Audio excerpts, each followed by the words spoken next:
After a week and a half of experimenting with the text, this is what I believe is a chronological events, more or less, of what happens in the play. This is my 7th time trying to record this because every time I find something else that is wrong. So, here we go. It all starts with the train incident. I believe that it's not as such one story, it's several smaller stories that follow different characters' lives that all stem from one incident, the butterfly effect. Basically, the butterfly effect and the multiverse all in once, but they're all happening at the same time. So, it all starts with the train incident. We hear a girl who I do not believe is a named character, recounting her story of what she believes happens. A woman falls onto the tracks. That disrupts the trains. There are no more trains for days. They're all cancelled. First storyline that comes out of that is Butterfly and then the output. Two friends are stranded on the platform. They get so bored, they start talking about the butterfly effect and how inputs equal outputs and how things are predictable and how things aren't predictable as they go slowly insane of boredom on the train platform. So, the next storyline we have is Jane's storyline. Jane's mother was on the train platform that day. She had had a quite rough boyfriend, but she dumped him. However, seeing this woman nearly lose her life made her consider who she loves, and she loves this boyfriend, even though he may be slightly abusive. So one day, Jane comes home from school, and there he is, sat waiting for her, which she tells her friend about, Somalia, in the scene Parents.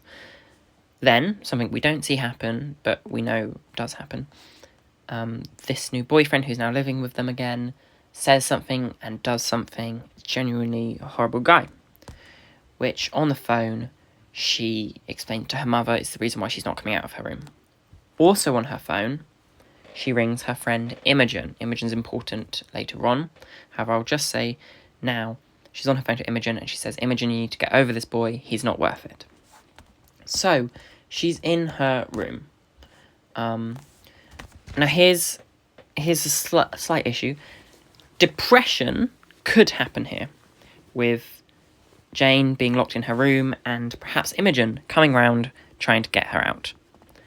Because she's barricaded herself in there in a form of almost silent protest against her stepdad, father being in the house. Imogen leaves.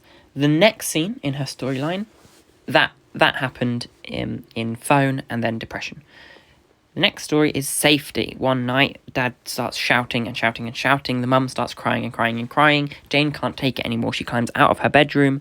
She falls a little bit, stumbles, scratches her legs, and she runs to her best friend Somalia's house in the dead of night, who takes her in. The next scene is then Rules. I don't know who says Rules. It could be a new random character, but someone who is the speaker has an argument with Jane, and we know it's Jane because A, she says her life is uncontrollable and crazy and that you don't know what it's like, and B, the girl she has an argument with who says that stuff has scratches all down her legs. That's the end of Jane and Somalia. The next story I have is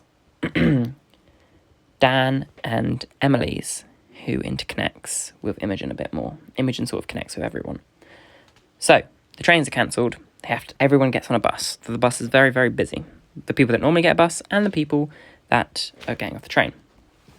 One of these people happened to be Dan's dad. As we know, on the bus, a man gets on and some incident involves a slightly racist man and a black boy. We don't know what the incident is or how bad the incident is, but it happens. And it traumatises one of the characters and gives Dan's dad a heart attack. As a result, the bus is stopped and never makes its destination. Dan's dad has a heart attack. And once Dan finds out, he's very worried, he's very upset.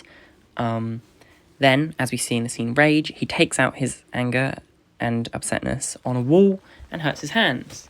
Then, in the scene Hands, he's dealing with his wounds, and Emily comes in. Emily is the will they won't they of the play. They'd both like it to be a bit more, but neither of them have sort of got that far yet. So she's concerned, worried about the boy she likes. He's trying to be all masculine and pretends there's nothing wrong. Next scene we have is Operation. While the dad is having surgery on his heart, Emily comes and sits with Dan in the hospital. They hold hands. Then I think this is where the kiss scene comes in, where two people kiss, because they finally get together. Now, to do with this scene, to do with this storyline, Imogen talks with her friends about a boy that she is getting over, hence why she was friends with Jane, but the reason why Jane isn't hanging out is because Jane is currently barricaded in her room. Imogen is angered at the will they won't they situation and how close Dan and Emily are getting, so she outcasts Emily from the group, and they make fun of Dan's hands as well as Dan's dad. In this, we know one of their other friends, Charlotte, is going to burn her shoes because she wore the same shoes as the traitor Emily. And then later on in the scene Shoes, that happens after this scene, Charlotte does indeed burn her shoes. Perhaps again, talking to Imogen. Another scene we have is Protest and Race. This follows the story of Mo and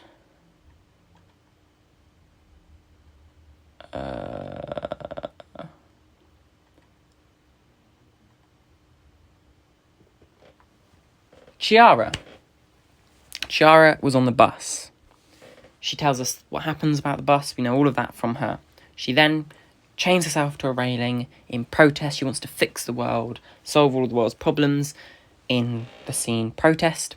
Immediately after, she explains, while still chained up, I believe, to Mo why she's doing it in Race. So them two scenes happen after the bus, and almost one scene, really. They're two separate, but they happen at the same time. Now, the bus incident.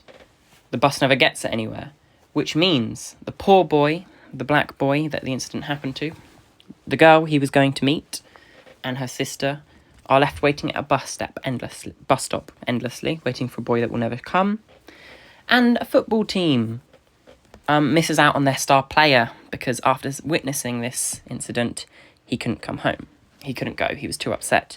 He doesn't want to have the joys of life. Who is this star player? I believe this is Michael. Now, this is another storyline. It begins with Aisha, who is a mutual friend of the nearly going to be a couple, gay couple, Michael and Alif. Aisha is telling her friends, just sort of spreading the rumours about how in love Michael is with Alif. Then the bus happens. Michael happens to be sat on the bus. He's the boy on the bus that visibly tightens and gets scared, who's sat next to Chiara. Then we have the scene. So that scene is love. Then possibly the kiss is here. Possibly the kiss is Michael and Alif kissing. So that scene can go in either place. The next scene that happens in their storyline, after Michael is on the bus and gets scared, we have violence.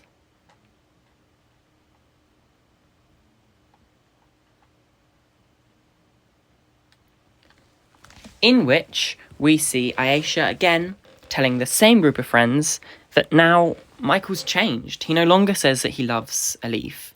He's different. He's changed. He's tighter. The next scene we have, here's the qualm I brought up earlier. This could also be depression. We could now be seeing Michael in a depression, locked in his room, and Aisha is coming to coax him out, rather than Jane and Imogen. Either way, the next thing that happens is Flowers, the boy that Michael was so in love with. One day at school, sees him, gives him flowers. Here, sorry you're sad, but I kind of love you. Have some flowers and be happy.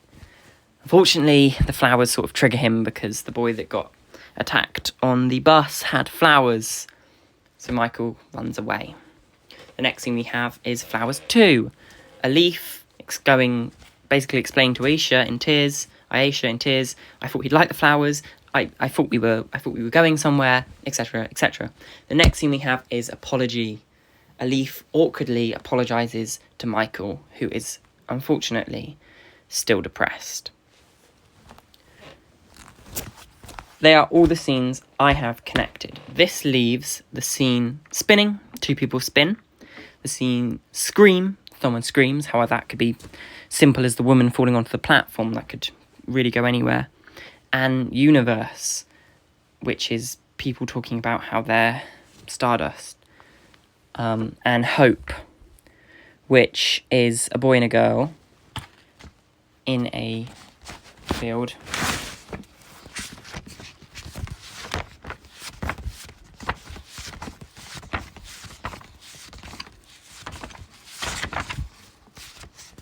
A boy and a girl in a field. The girl has a butterfly in her hands, and she says that it might be okay because it's broken. Could be Emily and Dan, and could be a metaphor for his dad before the surgery. That's why it's in her hands, not his. Yeah, I'm going to put that there. This also doesn't explain why the next account we get of the train is different. However, I believe that it's because the two accounts of the train we see are from different people being interviewed by the police, trying to find out what happened. One of them remembers it differently to the other. One of them perhaps hopefully wishes that she didn't fall onto the tracks. However, she must have, because all the trains are cancelled.